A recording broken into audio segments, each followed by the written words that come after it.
খাল পারাপার করতে গিয়ে মৃত্যু ঘটে এক বয়স্ক বৃদ্ধার। বৃদ্ধার বয়স ছিল 60 থেকে 65 বছর।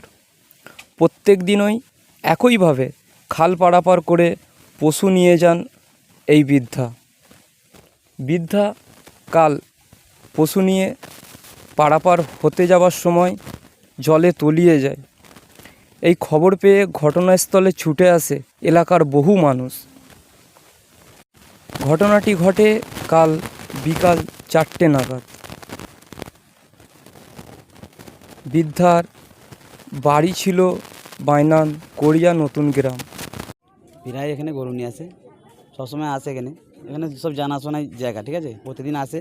কালকে যেমন গরু নিয়ে আসে 9টার সময় আসছিল, 3টের সময় গরু চলে গেছে। যে নিয়ে আমার বাপি যা নিয়ে আসে গরু, উনি ঘরকে যান, ঠিক আছে। যখন না আসার পরে, ঠিক আছে, আমাদের মনে সন্দেহ হলো যে এখনও কেন আসেনি। যে সময় যায় ঘরকে চলে যায় প্রতিদিনের মতো, কিন্তু কালকে যায়নি। যখন না আসে ঘরকে যায়, তখন আমাদের বাড়ি থেকে সব লোক খুঁজতে আসে। জলে টলে নামার অভিজ্ঞতা আছে, তারা যতটা পেরেছে চেষ্টা করেছে, খুঁজেছে, কিন্তু তারপরেও হয়নি। সারা রাতই খুঁজেছে, জঙ্গল ফঙ্গল হ্যান ত্যান, যখন হয়নি বাধ্য হয়ে ওরা করেছে। তারপর চেষ্টা করেছিল যদি মারা যায় কোথাও ভেসে ওঠে, সেটাও।